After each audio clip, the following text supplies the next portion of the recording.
Et on commence tout de suite avec notre première chronique qui est Guillaume. Ah, Guillaume. La La chronique, chronique Guillaume. La la chronique chronique Guillaume. Guillaume, hein. On va parler de Guillaume. Exactement. Alors, moi, j'ai commencé. Non, alors, moi, aujourd'hui, j'ai décidé de prendre un sujet sur lequel je me suis intéressé assez récemment, et c'est le sujet de Nobuyuki Fukumoto. Alors désolé, j'ai eu un problème avec le visuel. Ouais. Ça arrive. Mais hop. Ah, vas-y, parle Guillaume. D'accord. Nobuyuki Fukumoto, qui est ce personnage, c'est un mangaka qui est extrêmement connu. Enfin, la chose la plus connue, ce qu'il a fait, c'est Keiji Ultimate Survivor, un manga sur le Paris, sur les histoires de Paris, etc. Qui, euh, qui a connu pas mal de succès, qui a connu deux saisons en adaptation animée. Est-ce que quelqu'un les Qui a sont dingues. qui sont dingues? Qui sont dingues. Ah bah, tu sais quoi, le mot dingue, je pense que c'est l'un des trucs qui décrit le mieux son style de manga à ce monsieur-là. Pourquoi est-ce que j'ai commencé à aimer ça? Ben, déjà parce que j'aime bien quand c'est atypique, et Keiji c'est très très atypique, c'est très perché. Enfin, on s'attend pas à accrocher autant. Et je voulais en parler parce que c'est extrêmement de niche. Je vais commencer cette chronique en faisant une petite mise en contexte. C'est qu'il faut que vous vous rappelez que les jeux d'argent, c'est complètement interdit au Japon. C'est plutôt intéressant de voir qu'il y a tout un sous-genre des shonen, enfin non des shonen, plutôt des mangas qui parlent de l'univers des Et surtout, jeux, toujours à etc. l'heure actuelle, on n'a pas le droit de gagner de l'argent. On a le droit de donner des récompenses, mais pas d'argent. Voilà, C'est le fou, ça. pachinko étant peut-être le seul truc qui se trouve dans Ouais. la zone grise, quoi. Donc, il a commencé sa carrière dans les années 70. Son premier. Remets Ah, je remets bon.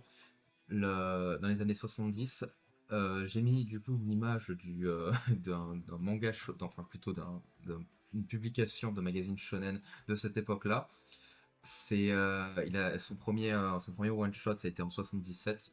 J'ai pas trouvé la moindre image ou scan dessus, parce que ça a été très difficile de se renseigner sur pas mal de ses œuvres, malheureusement. Hmm. Parce que déjà, c'est extrêmement niche. Ouais, Fukumoto, c'est dur de. Mais par contre, par exemple, en 77, c'est l'époque de la publication dans les pages de shonen de mangas comme Lupin 3 Oh. ou bien Galaxy 999. Ah, des gros noms. Oui, des gros noms, c'est juste pour te placer le contexte. Ouais. Ça a été- Par contre, pour lui, ça a été très difficile. Il a jamais réussi à percer jusqu'à en 92, donc on a quand même bien une carrière de 20 ans, un peu moins, quand il se met justement au genre du gambling avec Akagi. Akagi qui est une série qui va commencer en 92 et qui va se terminer en 2018. Ouais. Immortel. Immortel Le- Akagi. Alors, si vous savez c'était quoi le dernier, le dernier arc de Akagi, vous serez fou. C'est du coup ça va être le début de ces œuvres qui vont incorporer des paris à haut risque avec des énormes conditions, parce que Akagi c'est énormément connu pour être un manga sur le mahjong, Mm. mais faut se rendre compte qu'il n'y a pas que du mahjong dans Akagi. Il y a par exemple une partie de mahjong où plutôt que de miser de l'argent, Akagi le héros principal se retrouve avec une perfusion sanguine et on lui enlève du sang. Ouais. C'est ce genre de risque. D'accord. Le goût du risque, ça va continuer avec Gintokin de 92 à 96. C'est relativement court, je crois que c'est 90 chapitres, quelque chose comme ça. Qui, lui, par contre, alors il y a encore cette idée de faire des jeux un petit peu barrés, un petit peu spéciaux plutôt. Gintokin, ça raconte l'histoire d'un moins que rien qui va rencontrer un vieil homme ultra riche qui tout simplement se fait de l'argent avec de la corruption, on va appeler ça comme ça. Les premiers chapitres, on le voit qu'en fait tout ce qu'il fait, c'est il est prêteur sur gage, Mm. mais il donne de l'argent consciemment à des gens qui ne peuvent pas rendre, et du coup se fait de l'argent par la suite, quoi, en extorquant de l'argent. Et avec ça, on commence à voir des sujets qui tiennent à cœur à Nobuyuki, et ça, j'en reviendrai plus tard, mais d'abord, on va ensuite continuer en 96 sur Tobaku Mokushiroku Kaiji. Ah, Oui, c'est ça le nom complet. incroyable. Gambling Apocalypse Kaiji. Parce que du coup, en Occident, c'est Keiji's Ultimate Survivor. Toujours dans l'extrême, l'auteur. Oui. Et les deux termes vont très très bien. Ouais. La première série Kaiji va être de 96 à 99 et va se concentrer sur l'arc Espoir et tout ce qui est le petit arc qu'il y a après. Ce manga-là, du coup, il a pas mal réussi avec Akagi, mais Gintokin c'était assez court. Ce manga-là, Kaiji, ça va le propulser et tellement qu'en 98, il va gagner le prix Kodansha. Ah oui, Oui, voilà. Un prix très très prestigieux que Osamu Tezuka, par exemple, n'a gagné que 3 fois. que 3 fois. Oui, que 3 fois. Il est quand même dans le palmarès, hein, c'est un des seuls. Non, il a gagné 2 fois. Il y a un autre mangaka qui l'a gagné 3 fois. La différence de Keiji par rapport à toutes ses précédentes œuvres, c'est que tous les jeux qui sont présentés sont entièrement inventés. Ouais. Et c'est peut-être la meilleure épice de Keiji, c'est qu'à chaque fois c'est incroyable de trouver tous ces nouveaux jeux.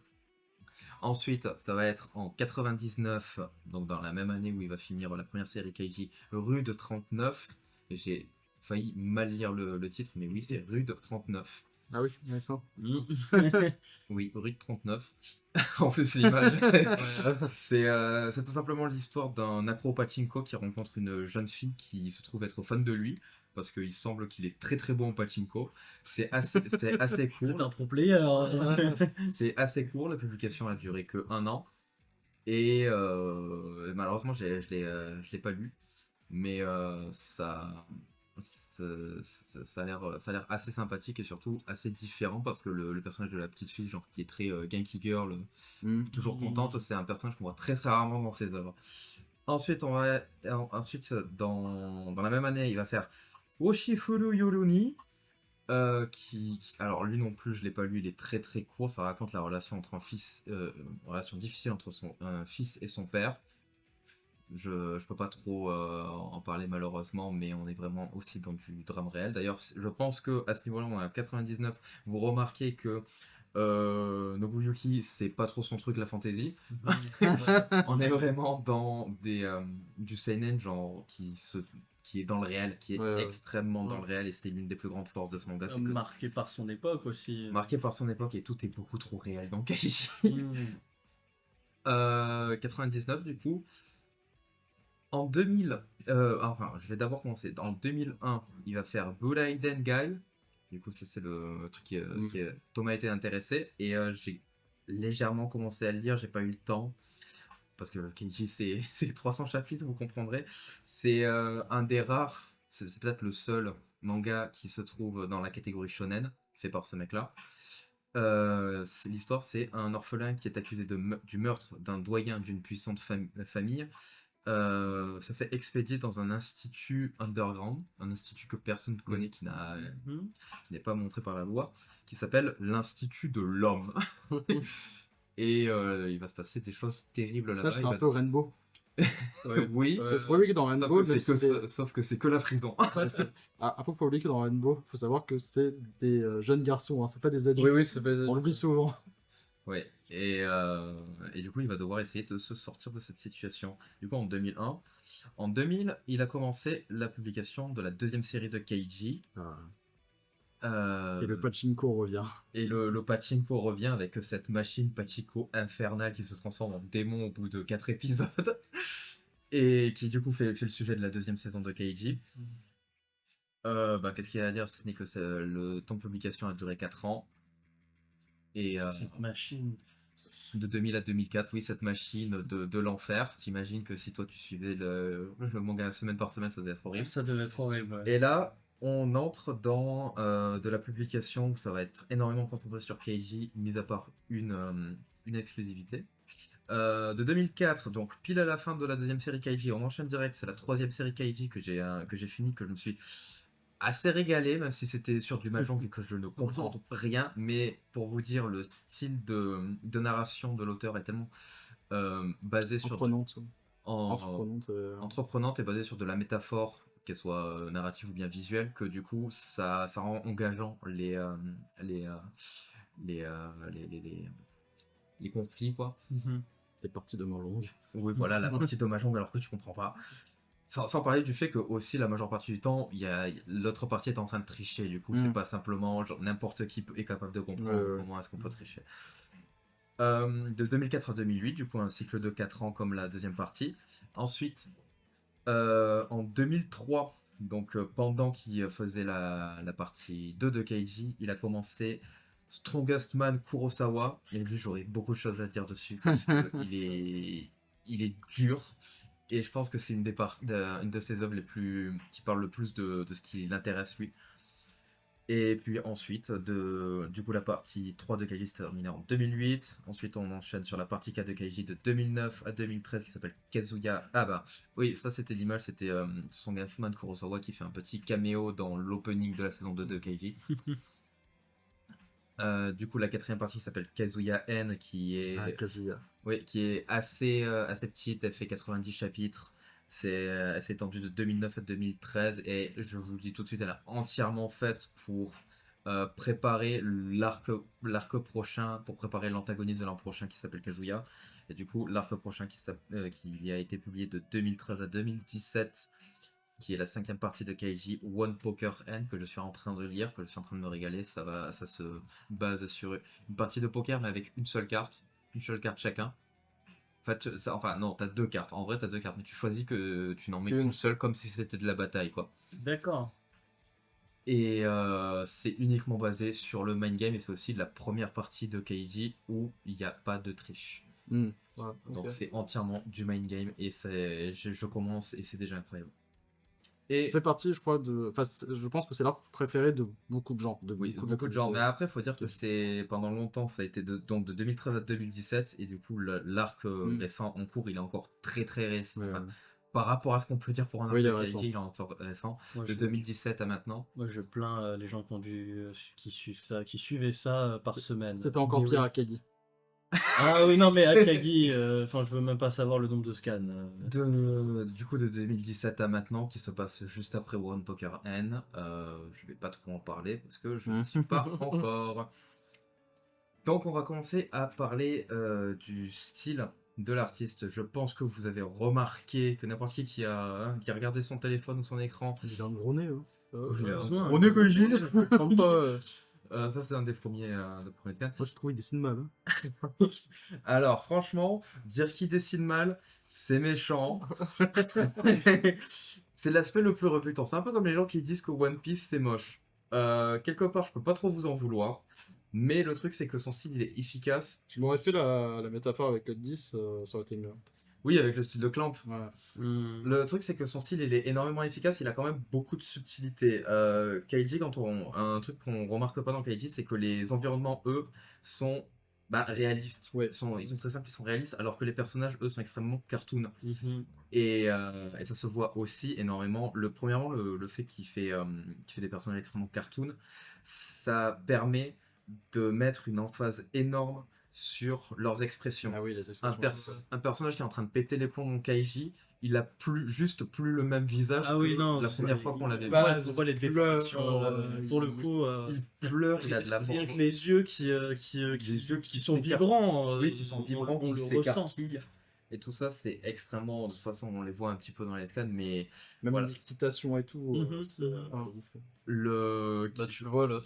l'auteur est peut-être le seul exemple que je peux avoir d'auteur qui a sa propre onomatopée, qui est le Sawa Sawa. Qui est fait pour mettre en avant genre le La stress. tension. La tension, exactement. Un peu Là, Zawa. l'équivalent du go de Jojo. Ouais, mais encore Go Go Go dans Jojo, c'est utilisé dans d'autres mangas. D'accord. Le Zawa, c'est tellement chelou, c'est vraiment utilisé que dans. Je l'ai vu utilisé que dans Kaiji. Que dans Kaiji. D'accord. Son style de dessin est triangulaire.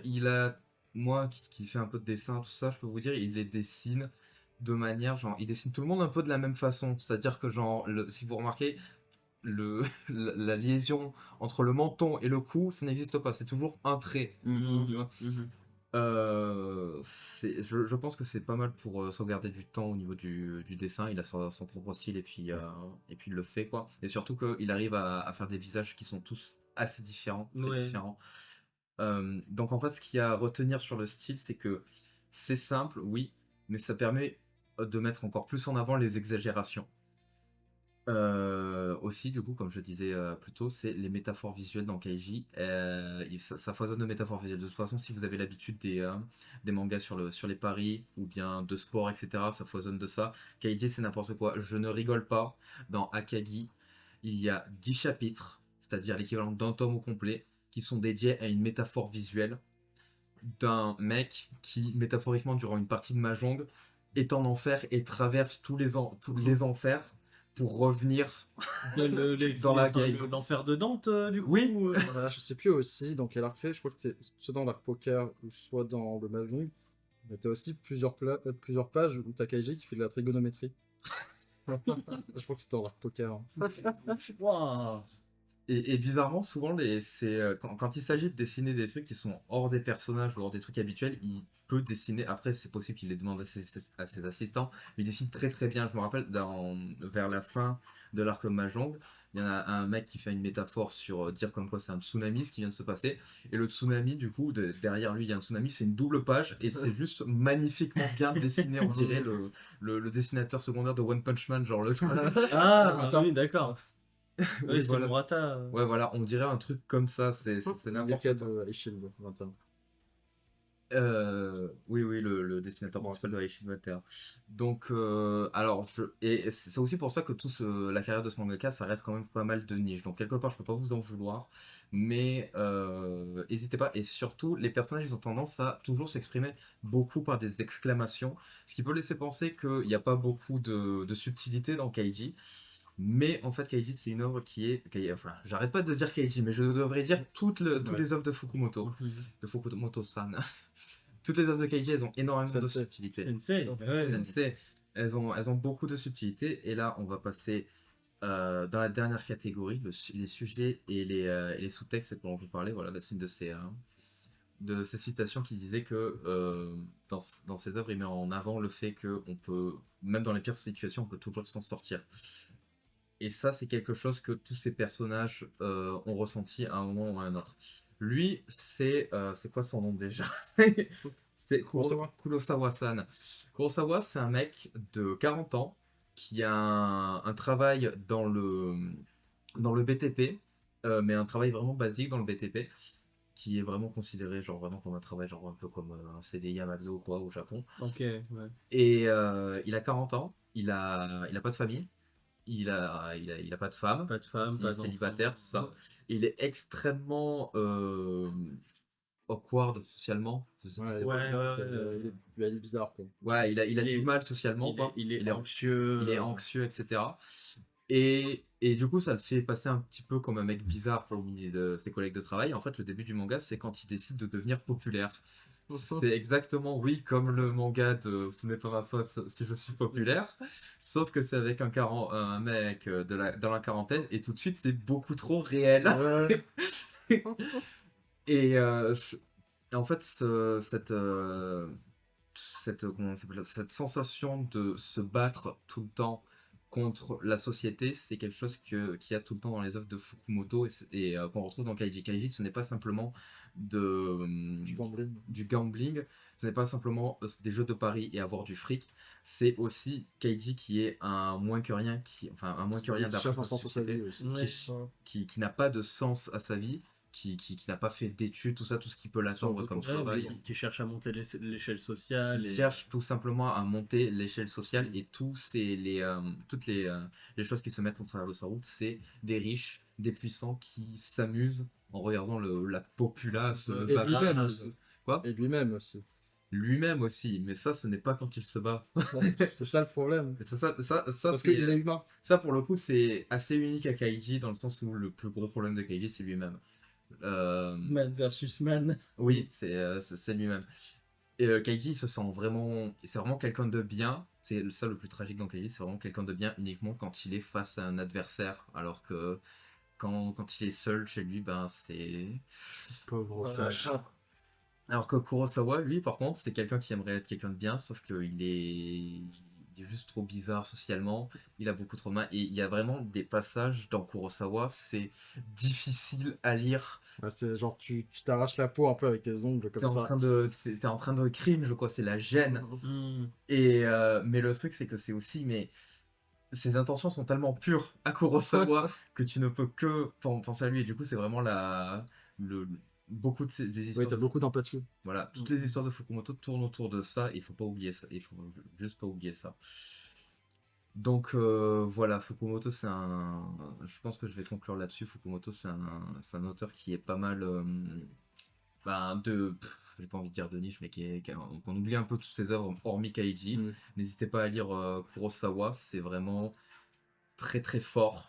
Je dirais pas bien, mais je dirais juste que c'est fort. Si vous êtes intéressé par le Mahjong, lisez Akagi, hein, c'est juste un des meilleurs mangas de Mahjong.